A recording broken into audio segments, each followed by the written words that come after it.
Grammar Girl here. I'm Mignon Fogarty, and you can think of me as your friendly guide to the English language. Writing, history, rules, and cool stuff.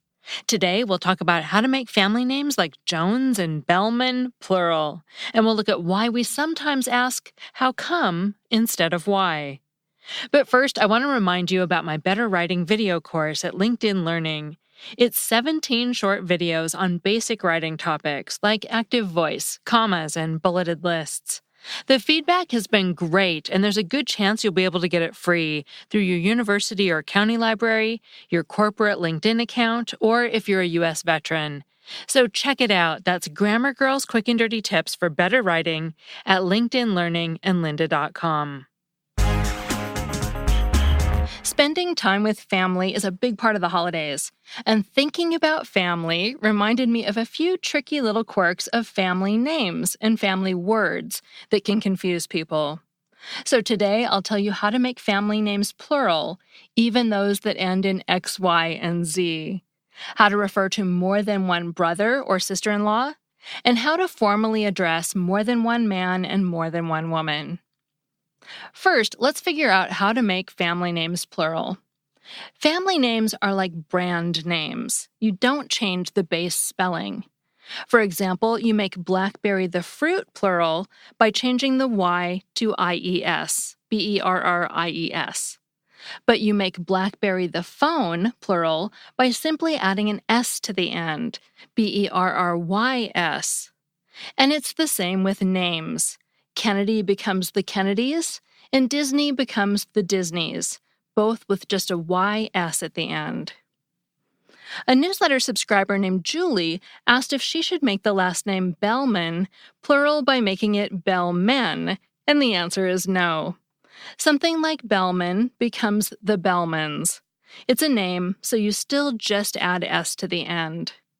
Some names, however, need an ES to become plural. Names that end in S, X, Z, CH, and SH, for example. The Joneses invited you to hold ladders while they hang lights. The Foxes decorated 4 Christmas trees. The Alvarezes went to visit their grandmother. The Churches sang in the Top Hat Choir. The Ashes got stuck at the train station. And the Flaxes brought pumpkin pie. All those names, Joneses, Foxes, and so on, end in ES. An exception, though, is that you just add S when the X is silent. For example, the Devereaux brought pumpkin pie. You just add an S to the end because unlike the name Fox, you don't pronounce the X at the end of Devereaux. So it just gets a lone S to make it plural. The Devereaux brought pumpkin pie, DEVAREAUXS. The same rules apply to first names. If you have 2 cousins named Alex, they are the Alexes, with an ES at the end. Next, never use an apostrophe to make a name plural. With names, apostrophes are for possessives. And if you're making a plural name possessive, you add a lone apostrophe to the end. The Joneses' dinner was a success. JONESES apostrophe. Jones is with an ES at the end because it's plural, and then an apostrophe to make it possessive. JONESES apostrophe. Now that we have the basics of making names plural, we can move on to trickier plurals, the in-laws. One thing that makes it tricky is that we call a group of them collectively the in-laws, but that's not how you make them plural when you're talking about a smaller group.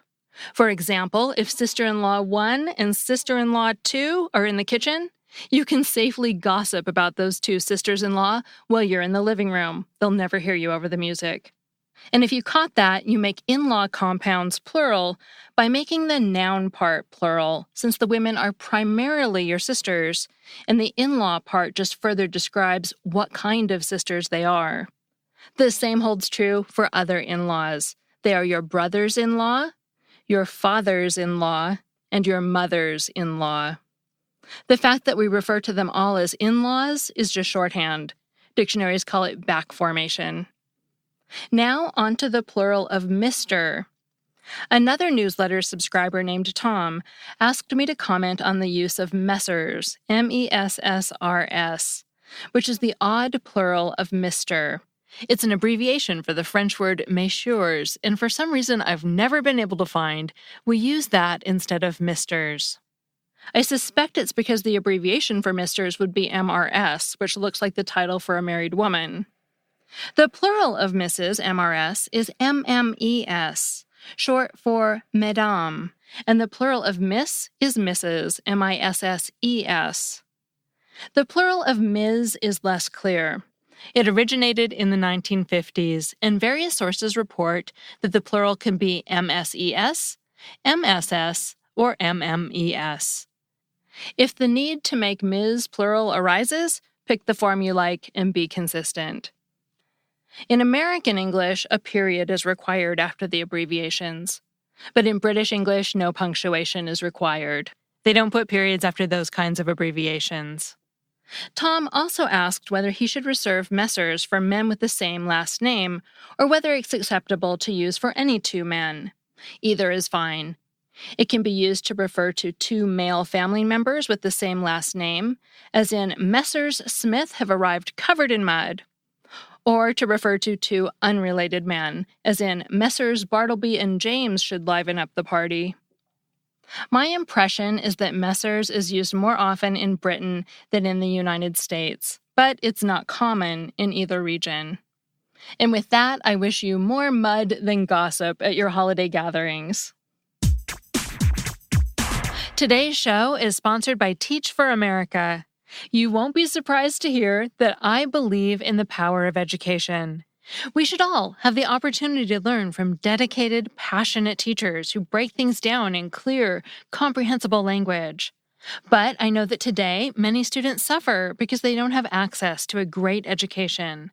And that's one of the reasons I find Teach for America so inspiring. TFA lets college graduates and professionals make an immediate, powerful difference in the lives of students across the country. There are so many stories of leaders who've gone through TFA using their experience, skills, creativity, and passion to champion the kids they teach, all while growing as a professional and as a person. To learn more about how you can join this network of 60,000 leaders who've helped redefine the future for kids in the classroom and beyond, visit teachforamerica.org/grammargirl today, and you'll also get a free guide on how to pursue a purpose-driven career. That's teachforamerica.org/grammargirl.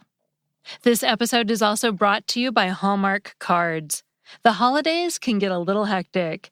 You know what I do when I need a break from detangling lights and staggering through department stores? I like to think about how grateful I am for my friends and family, so I sit down with some tea, my favorite pen, and a stack of Hallmark cards. I write notes about the past year, and I wish the people I love all kinds of good stuff in the year ahead. I let them know how glad I am they're part of my life, even if they live far away. And I know that when my Hallmark cards show up in the mail, they're going to put a smile on their faces. That's the best feeling of all. So give it a try and see what a card can do. Visit hallmark.com/grammar to shop for holiday cards for everyone on your list. And use the promo code GRAMMAR to get 20% off your card purchase. A listener named Barbara wrote in wondering about the phrase, "How come?" She wrote, "The other day I was formulating a question for a Google search in my mind and started out with the phrase, 'How come?'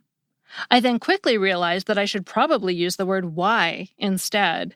Then I noted to myself that my natural tendency was to say 'how come' instead of 'why', and this made me wonder how common that is. Is it a regional kind of thing, where people in certain parts of the world would tend to say one more than the other? Or is it a speaking versus writing issue, formal versus informal, or what?" Well, that's a great set of questions, Barbara. The oldest reference for how come in the Oxford English Dictionary is an entry in Bartlett's Dictionary of Americanisms, published in 1848. Now, although the OED says how come was invented in the United States, the entry in Bartlett's indicates it originated in England. The entry reads, quote, "Doubtless an English phrase brought over by the original settlers," unquote. Regardless of whether how come truly originated in the United States, a search of the text in books scanned by Google Books shows that at least in those books, it's still more common in American English than British English. So there are regional differences, at least at the country level. And yes, how come is considered to be more informal than why. The OED labels it as colloquial, and you're more likely to see it on Twitter than in a corporate annual report. As for speaking versus writing, this is getting a little bit beyond my research skills, but if I control for how big the databases are, it looks like how come appears more often in a corpus of spoken English than in a corpus of written English. And that matches what my guess would be. Since it's informal, I'd expect it to be more common in spoken English than in written English. Barbara also asked where we get the phrase, how come? Well, how come is believed to be short for how did it come about that? How is it that? Or how comes it? For example, here's a line from the British poet Edmund Spenser's Sonnet 30 that uses the older, longer phrase. How comes it then that this her cold so great is not dissolved through my so hot desire? That's from 1611. And here's an even older one from Machiavelli's The Prince, published in 1513. How comes it that the church has attained such greatness in temporal power? Even in that type of use, it can be how come instead of how comes. For example, here's a line from a British book from 1817 talking about young animals. How come they to run so naturally? But we love to shorten things. Pantaloons became pants and omnibus became bus. And how comes it that became how come. Now, Barbara noted that how comes it that means something slightly different from why. How something came to happen can be different from why it happened. All I can say is that how is an extremely old word that goes all the way back to Old English. And therefore, like many extremely old words, it has a lot of different subtle meanings. The OED shows how alone, meaning both how comes it that and why, as far back as the year 1340. In the citation that's closest to modern English, there's a line from the 1611 version of the King James Bible that at the time was written, "How saidst thou, she is my sister?" which in modern translations is written as, "Why did you say she's my sister?" So I can't exactly answer the question of why how come is interchangeable with why, except to say that although the two words can mean different things today, how has had a sense of why in its meaning for a very long time.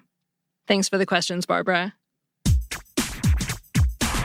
Finally, I have a Familect story from Andy that seems appropriate for the holidays. Hi, Mignon. This is Andy calling from New Jersey. Big fan of the show. Love listening to Grammar Girl. So we have a Familect, and it's a phrase when someone eats too much bread, which really means they've had a little too much to drink. Dates back to a family vacation with my in-laws, my wife, my wife's family, her sisters and their kids, and my nephew, who at the time was probably about 5 or 6. And with all-inclusives, you're on these vacations and you're drinking, and then, you don't realize sometimes how much you've actually had. So one night at dinner, my mother-in-law was a little tipsy, shall we say. And my nephew noticed a little behavior that was different from Grandma. And no one wanted to say why Grandma was behaving the way she was. So when my nephew said, "What is going on with Grandma over there? Is she okay?" The answer back was, "Oh, she ate too much bread." So that became sort of the new phrase from that dinner that night. Whenever someone's had a little too much to drink, we always say, "Oh, they've eaten a little too much bread." And that's it, Mignon. I hope you enjoyed it. Thanks, Andy. I did.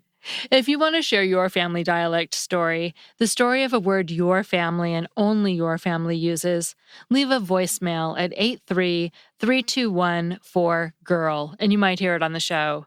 And be sure to tell me the story behind it, because that's always the best part. I'm Mignon Fogarty, better known as Grammar Girl. You can find me at the home of my podcast network, quickanddirtytips.com. Thank you to my producer, Nathan Sams. And that's all. Thanks for listening.